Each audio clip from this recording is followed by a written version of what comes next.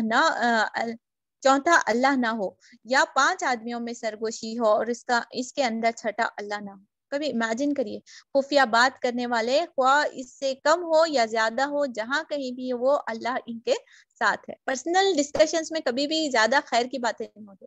دیکھیں ہم کو کیسا کر رہے تھے، ایسے کائنڈ آف وسپرنگ سینٹنس تھے. وہ بتائیں گے نیکسٹ ہم کیا، ایسا ایک خفیہ ڈسکشنز جو رہتے ہیں وہ آنکھوں کے اشارے سے خسر کرنے والے، ویسے ڈسکشنز میں کبھی بھی خیر نہیں ہوتا. تو اللہ سبحانہ تعالیٰ ان وسپرنگ ساؤنڈز کو، اور یہ کوئی آرگنائزیشن ہو یا ہو کوئی فیملی ہو یا کوئی بھی پارٹی ہو یا کسی بھی چیز سے ہم متعلق ہو، وہ وہاں پر ڈسپیوٹ کا ذریعہ بنتا ہے.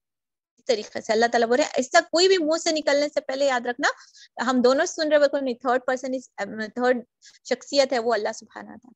کہ اللہ کی موجودگی میں ہم ایسی کوئی غلط بات نکال سکتے ہیں؟ انشاءاللہ اذان ہو رہی ہے، میں اذان کے بعد کروں.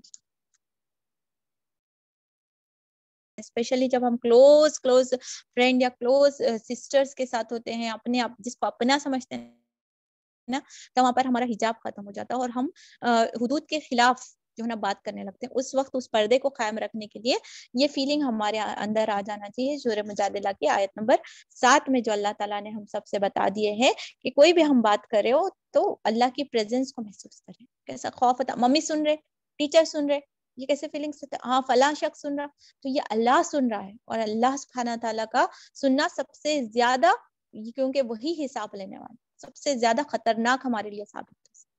کہ ہم لوگوں سے تو ڈر جاتے ہیں، اللہ سے نہیں ڈر رہے. لوگوں سے ہم ڈر کر خاموش ہو جاتے ہیں، اللہ سے نہیں ڈر رہے. تو یہ ہمارا کیسا ایمان ہے؟ اللہ تعالیٰ ہمارے اندر وہ ایمان ڈال رہے ہیں.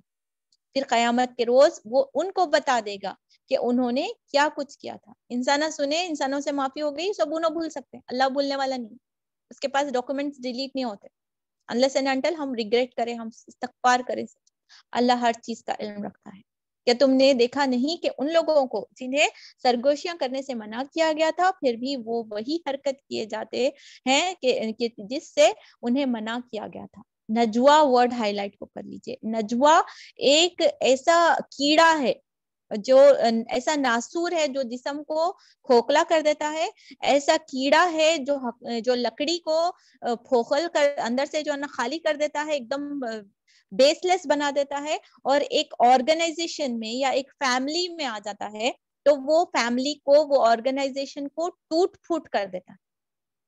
تو یہاں پر ہمیں یہ طریقہ بتایا گیا ہے کہ نجوا کیا ہے. ایک امیر کا جو ڈسکشن رہے گا، ایک امیر کا جو ایک آرگنائزیشن کا جو میٹنگ میں ڈسکشنز رہے گا، اس کے بعد میں پرسنل لیول پر اس کے خلاف بات چیت کرنا. چاہے ماں باپ کا فیصلہ ہو، ساس سسرے کا فیصلہ ہو، سامنے ریکویسٹ کر کو ہم کیا بھی منا لے سکتے ہیں، کیا بھی نہیں. پیچھے بھواں کے طور پر ہو گیا یا دامادوں کے طور پر ہو گیا، اس طریقے سے ہم ان کے فیصلوں کو کرٹیسائز کرنا یا ان کے خلاف یونین کرنا، سب سیکٹس بنانا، this is not allowed in Islam. تو نجوا بہت بری غیبت ہے جس کو قرآن نے پن پوائنٹ کر کے، حالانکہ غیبت کا ہم پڑھ کر آئے ہیں پچھلی سورت میں، سورہ حجرات میں پڑھے، لیکن الگ سے پھر نجوا ایک کیا بولیں گے بڑی لیول پہ، سوشل لیول پہ بڑی غیبت قرار کی جائے، اور اس کا گناہ بھی بہت بڑا ہے. تو اللہ سبحانہ تعالیٰ، اگر آپ غور کریں کہ اللہ سبحانہ تعالیٰ کیسے ڈسپلین سکھا رہا ہے. اکیلے میں بات کرنے کا سلیقہ، محفل میں بات کرنے کا سلیقہ، محفل میں ڈیل کرنے کا سلیقہ بتایا گیا ہے کہ اللہ سبحانہ تعالیٰ ایک جماعت بنانا چاہ رہا ہے. ایک موب، کلیکشن آف پیپل نہیں چاہیے، collection of well trained people ہونا ہے، جس کو اخلاق بھی ہو، جس کو بات کرنے کا سلیقہ بھی ہو، جس کو محفل کے آداب بھی آتے ہیں. ابھی آگے صورت میں ہم دیکھیں گے یہ لوگ چھپ چھپ کر آپس میں گناہ اور زیادتی اور رسول کی نافرمانی کی باتیں کرتے ہیں. کلیئرلی پتا چلا. چھپ کر جو بھی کام ہوتا جو دل میں کھٹ کے جو لوگوں کو نہیں بتانا چاہتے وہی گناہ ہے. سیم ڈیفینیشن کہ رسول اور نافرمانی کی باتیں کرتے ہیں اور جب تمہارے پاس آتے ہیں تو تمہیں اس طریقے سے سلام کرتے جس طرح اللہ نے تم پر سلام نہیں کیا ہے, اور اپنے دلوں میں کہتے ہیں کہ ہماری ان باتوں پر اللہ ہمیں عذاب کیوں نہیں دیتا, ان کے لیے جہنم ہی کافی ہے. سلام کرنے کا صحیح طریقہ جو اسٹائل ہم السلام علیکم یا اس طریقے کی شارٹ کٹ تمام طریقوں کی یہاں پر نفی بتائی گئی ہے, اور سلام پورے طریقے سے کرنا ہے. اور آدھا سلام ادھورا سلام کی وہ حدیث بھی ہم سب کو یاد ہے, حضرت عائشہ کے پاس جو آئے تھے اور حضرت عائشہ جو ہے نا اس طریقے سے بڑھ چڑھ کر ان کو جواب بھی دیے تھے, اور آپ صلی اللہ علیہ وسلم نے ان کو منع فرمایا تھا, اور آپ صلی اللہ علیہ وسلم نے علیہ کا بس اتنا بول کر خاموش ہو گئے تھے. تو بہرحال سلام کرنا پوری طریقہ سے یہ منافقت کا طریقہ تھا, اور اللہ سبحانہ تعالیٰ نے اس کو پسند نہیں فرمایا. جس کے دل میں روگ ہے وہی سلام میں بھی ڈنڈی مارے گا, وہ اس وقت کے منافقوں کی جو رویہ تھا اسی کا وہ ایندھن بنیں گے. اور اللہ سبحانہ تعالیٰ کے ان کے لیے جہنم کا عذاب ہے, جو نجوا کریں گے, چھپ چھپ کر باتیں کریں گے, اللہ کی موجودگی کو نہیں محسوس کریں گے. سلام اس طریقے سے ایک دوسرے کے کرٹیسزم والا بیڈ نیمز کا جو سورہ حضرات میں ہے اسی میں بھی سے بھی یہ بھی آتا ہے, تحیہ کا صحیح طریقہ نہیں استعمال کرنا, اسی کا وہ ایندھن بنیں گے. بڑا ہی برا انجام ان کا ہوگا. اے لوگوں جو ایمان لائے ہو, جب تم آپس میں پوشیدہ بات کرو تو گناہ اور زیادتی اور رسول کی نافرمانی کی باتیں نہیں. ہاں پرسنل ڈسکشن کرنا نہیں, کیا ہم ملے امی انہوں سب جنا کے بعد میں ملے, بہت سالوں کے بعد میں ملے, شادیوں میں ملتے ہیں, چیزوں میں ملتے ہیں, کیا پرسنل بات ہی نہیں کر سکتے؟ نہیں کر سکتے ہیں. آپ آرگنائزیشن لیول پہ بھی بات کر سکتے ہیں, ٹیم ممبرس بھی ایک دوسرے سے بات کر سکتے ہیں. کرنا کیا, what will be the discussion point of کیا رہے گا ہمارا, نیکی اور تقویٰ کی باتیں کریں. تمہاری نمازیں کیسے چل رہے ہیں, بچوں کی تربیت کیسے چل رہی, ہیلتھی فوڈ کیسا ہم تیار کر سکتے ہیں, گھر کو کیسا کم وقت میں کلین مینٹیننس کر سکتے ہیں, ایسے اور بہت ساری نیکی کے باتیں جو ہے نا ہم ایک دوسرے سے شیئر کر سکتے ہیں. نیکی اور تقویٰ کی باتیں کرو اور اس خدا سے ڈرتے رہو جس کے حضور تمہیں حشر میں پیش ہونا ہے. کانا پھوسی تو ایک شیطانی کام ہے, اور اس لیے کی جاتی ہے کہ ایمان لانے والے لوگ اس سے رنجیدہ ہو, حالانکہ باذن خدا وہ انہیں کچھ بھی نقصان نہیں پہنچا سکتی, اور مومنوں کو اللہ ہی پر بھروسہ رکھنا چاہیے. اب کوئی ہمارے خلاف سب سے زیادہ خوف کا بتا معلوم ہے کون, تبھی ہم کو دیکھو ایسا اشارے کر لیتے رہتے ہیں ایسا, تو اللہ سبحانہ تعالیٰ اس طریقے سے ہمارے ایمان کو ہمارے دل کو بھی تھام رہے. ویسا بننا بھی نہیں ہے, لیکن if somebody is doing against us, کرنا کیا ہے, کیا بھی نقصان نہیں پہنچنے والا. اللہ ہمارا سیویئر ہے, جب اللہ ہمارے پروٹیکشن کر رہا ہے تو لما آتے ہی تھا, جو اللہ سبحانہ تعالیٰ جس کو اپنے اطاعت عطا کرتے ہیں پوری دنیا بھی اس کو نقصان نہیں پہنچ. اس طریقے سے توکل ہمارا ہونا چاہیے, کیونکہ وعلی اللہ فلیتوکل المؤمنون, کیونکہ اللہ سبحانہ تعالیٰ کے پر مومنوں کا توکل ہونا چاہیے, اور اللہ سبحانہ تعالیٰ ہی ان کو اس سے نقصان سے بچائے گا. اے لوگوں جو ایمان لائے ہو, جب تم سے کہا جائے کہ اپنی مجلسوں میں کشادگی پیدا کرو تو جگہ جگہ کشادہ کر دیا کرو, اور اللہ تمہیں کشادگی بخشے گا. اور جب تم سے کہا جائے کہ اٹھ جاؤ تو اٹھ جاؤ. کیسے ڈسپلن مینٹین کیا جا رہا ہے, اٹھو اٹھنا, بیٹھو بیٹھنا. کوئی بھی آ رہے تو جلدی اپنی جگہ پر چلنا. ہمارے کون تو بھی آئیں گے, کو اپنے واسطے کون تو بھی آنے والے رہتے, ان کے واسطے بھی آتے ہیں کہ نہیں آتے کہ کنفرم بھی نہیں ہے, اور 150 والوں کی سزا ہوئی رہتی ہے, لاسٹ میں بیٹھیں گے نہیں, ان کو پہلی جگہ پہ پکڑ لے کو رکھنا. اس طریقے سے محفل کے آداب اس میں بنا دیے گئے. اس زمانے میں نبی کریم صلی اللہ علیہ وسلم کے ساتھ یہ جو لوگ کرتے تھے ان لوگوں کے لیے, ہم لوگ بھی جس محفل میں جاتے ہیں سکڑ کر اپنے آپ کو سمیٹ کر آنے والوں کو جگہ دیے جائے, اس طریقے سے بیچ میں گیپ نہ چھوڑے جائے. تم میں سے جو لوگ ایمان رکھنے والے ہیں اور جن کو علم بخشا گیا ہے, وہ اللہ ان کے بلند درجے عطا فرمائے گا, اور جو کچھ تم کرتے ہو اللہ کو اس سے خبر ہے. اے لوگوں جو ایمان لائے ہو, جب تم رسول سے تخلیہ میں بات کرو تو بات کرنے سے پہلے کچھ صدقہ دے دو, تمہارے لیے بہتر ہے اور پاکیزہ تر ہے. البتہ اگر تم صدقہ دینے کے لیے کچھ نہ پاؤ تو اللہ غفور و رحیم ہے. یہ ایک ٹیمپرری ایک آیا, یعنی ایک حکم نافذ کیا گیا تھا, کیونکہ نبی کریم صلی اللہ علیہ وسلم ایک لیڈر کی شکل میں, ایک حکمران کی شکل میں, اور ایک پیغمبر نبی رسول جو ہے نا زمانے کے تھے. تو لوگ مطلب جب اسلام قبول کرنے لگا, ایوری بڈی وانٹ اسپیشل پرائرٹی. صحابہ اس لیے کہ ان کے بہت سارے مسئلے, ان کے ڈاؤٹس رہتے تھے, یہ کیسا کرنا ویسا کرنا, اور منافقین اس لیے آپ صلی اللہ علیہ وسلم سے پرسنلی ملنا چاہتے تھے کہ اپنے آپ کو پریشیس بتانے, اپنے آپ کو بہت زیادہ مطلب پروٹوکول دکھانے کے واسطے, میں نبی سے اکیلے میں بات کرا, اس طریقے کا جو ہے نا مفسرین بتاتے ہیں. تو دونوں کے روک تھام بنانے کے لیے, کیونکہ آپ صلی اللہ علیہ وسلم بھی ایک فیملی پرسن تھے, along with that ان کی سوشل ریسپانسبلٹی, ان کی جو رسالت کی ذمہ داریوں کے ساتھ ساتھ ان کی گھریلو بھی زندگی تھی, تو بہت زیادہ ڈسٹربنس ہوتا تھا. اس چیز کو روکنے کے لیے اللہ سبحانہ تعالیٰ نے ایک مخصوص وقت تک بتایا جاتا, 2-3 دن کے اندر یہ آیت منسوخ بھی ہو گئی تھی, اس پر عمل نہیں کیا جاتا, صرف تلاوت کے لیے رکھی گئی ہے. لیکن اور حضرت علی وہ شخص تھے جو اس پر عمل بھی کرے تھے, اونلی 1% جو اس پر عمل کرنے کا جس کو موقع ملا حضرت علی تھے. تو یہ ایک وہ تھا. تو اس سے نقطہ جو عمل کا نکلتا ہے کہ جو لوگ اس طریقے کے کام کرتے ہیں, جو مصروفیت میں اپنی زندگی گزارتے ہیں, چاہے اپنے دین کے خاطر ڈیڈیکیٹ کر رہے ہیں, کوئی آرگنائزیشن کے لیڈر کے طور پر ہے, بار بار ان کو پرسنلی طور پر جو ہے نا ہم ڈسٹرب نہیں کریں گے.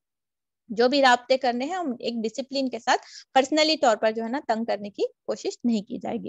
کیا تم ڈر گئے اس بات سے کہ تخلیہ میں گفتگو کرنے سے بہت تمہیں صدقات دینے ہوں گے؟ اچھا اگر تم ایسا نہ کرو اور اللہ نے تم سے اس سے معاف کر دیا ہے تو نماز قائم کرتے رہو, زکوٰۃ دیتے رہو اور اس کے رسول کی اطاعت کرتے رہو, تم جو کچھ کرتے ہو اللہ اس سے باخبر ہے. کیا تم نے دیکھا نہیں ہے کہ ان لوگوں کو جنہوں نے دوست بنایا ہے ایک ایسے گروہ کو جو اللہ کا مغضوب ہے, وہ نہ تمہارے ہیں اور نہ ان کے ہیں, اور وہ جان بوجھ کر چھوٹی بات پر قسم کھاتے ہیں. اللہ نے ان کے لیے سخت عذاب مہیا کر رکھا ہے. بڑے برے کرتوت ہیں جو وہ کر رہے ہیں. انہوں نے اپنی قسموں کو ڈھال بنا رکھا ہے جس کی آڑ میں وہ اللہ کی راہ سے لوگوں کو روکتے ہیں, اور ان کے لیے ذلت کا عذاب ہے. مدینوں کے یہودیوں کی ڈسکشن ہو رہا ہے. اللہ نے بچانے کے لیے نہ ان کے مال کچھ کام آئیں گے, اللہ سے بچانے کے لیے نہ ان کے مال کچھ کام آئیں گے اور نہ ان کی اولاد. وہ دوزخ کے یار ہیں, اسی میں وہ ہمیشہ رہیں گے. جس روز اللہ ان سب کو اٹھائے گا وہ ان کے سامنے بھی اسی طرح قسمیں کھائیں گے جس طرح تمہارے سامنے کھاتے رہے. اپنے نزدیک سے یہ سمجھیں گے کہ سمجھیں گے کہ اس سے ان کا کچھ کام بن جائے گا. خوب جان لو کہ وہ پرلے درجے کے جھوٹے ہیں. شیطان ان پر مسلط ہو چکا ہے اور ان کے خدا کی یاد ان کے دل سے بھلا دی گئی ہے. یعنی اگر ہمارے اوپر اللہ سبحانہ تعالیٰ کی یاد بھلا دی جا رہی ہے تو سمجھ جانا کہ شیطان اس پر مسلط ہے. اس زمانے کے لوگوں جو یہودی تھے یا منافقت کا رویہ اختیار کرنے والے تھے, وہ لوگ جو ہے نا قسمیں کھا کر اس طریقے سے باتیں منانے کی کوشش کی جاتی تھی. بہرحال عمل کا نقطہ اس میں سے نکالا جائے تو جن پر شیطان مسلط ہو جاتا ہے, جو پھر وہ خدا کی یاد سے جو روک دی جاتے ہیں. کبھی بھی اس طریقے سے محسوس ہوتا نمازوں میں دلچسپی نہیں آ رہی اور جو ہے نا انٹرسٹ نہیں آ رہا, کلاسز بھی نہیں جوائن ہو سک رہے اور تلاوت میں بھی دل نہیں لگ رہا ہے, عبادت میں, تو فوراً اعوذ باللہ پڑھ کے 2 رکعت نماز اللہ سبحانہ تعالیٰ کے آگے پڑھ کر ہم دعا کر سکتے ہیں کہ اللہ سبحانہ تعالیٰ ہماری اصلاح کر دے, اور شیطان کے وسوسے سے بچنے کی دعائیں بھی پڑھ کر ہمیں محفوظ رکھنا چاہیے.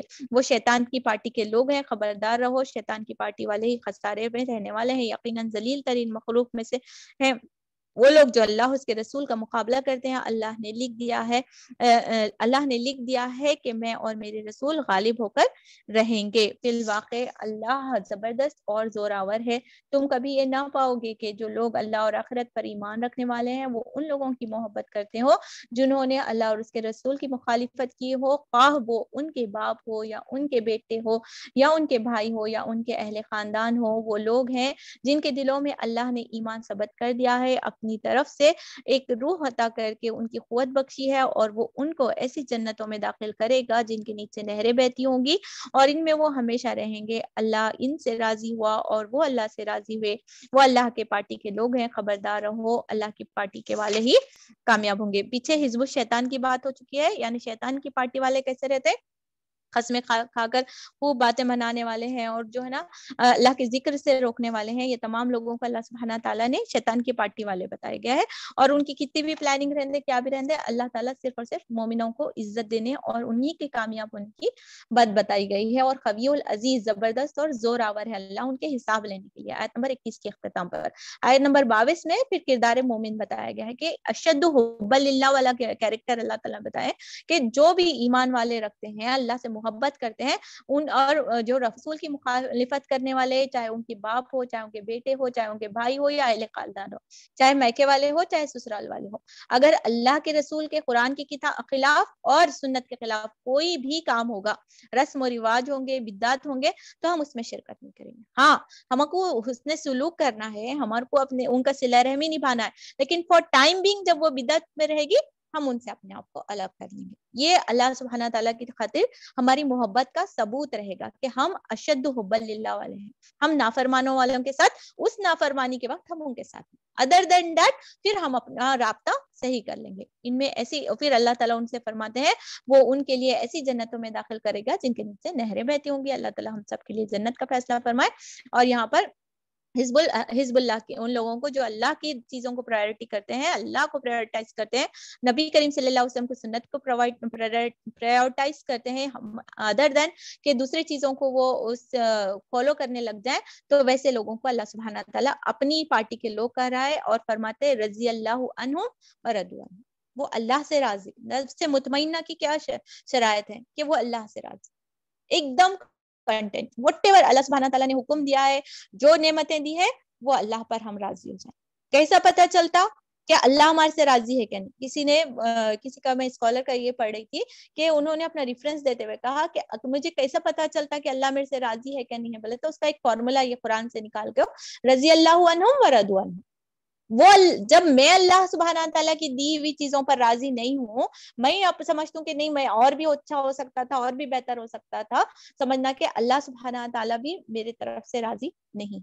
جب ہم اللہ تعالیٰ کی طرف سے تمام چیزوں میں, ہر حکم پر, ہر نعمت پر, ہر چیز پر اللہ کی دی ہوئی پہ میں اپنی رضا محسوس کرتی ہوں, دس از دا سائن کہ اللہ سبحانہ تعالیٰ بھی راضی. ایک کنٹینٹ دل, اللہ کا محبوب, ایک شکر گزار دل, ایک گریٹیٹیوڈ سے بھرا ہوا دل یہاں پر محسوس ہو رہا ہے, اور اس میں ایمان بھرا ہوا ہے.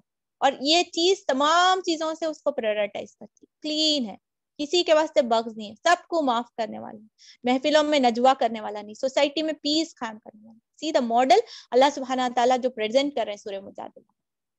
اور لوگ کون ہے؟ اولئک حزب اللہ, الا ان حزب اللہ هم المفلحون. اور یہ کامیاب ہونے والے ہیں, دنیا میں بھی کامیاب ہوں گے اور آخرت میں بھی اللہ سبحانہ تعالیٰ انہیں ضرور کامیاب کرے گا. چلتے ہیں سورہ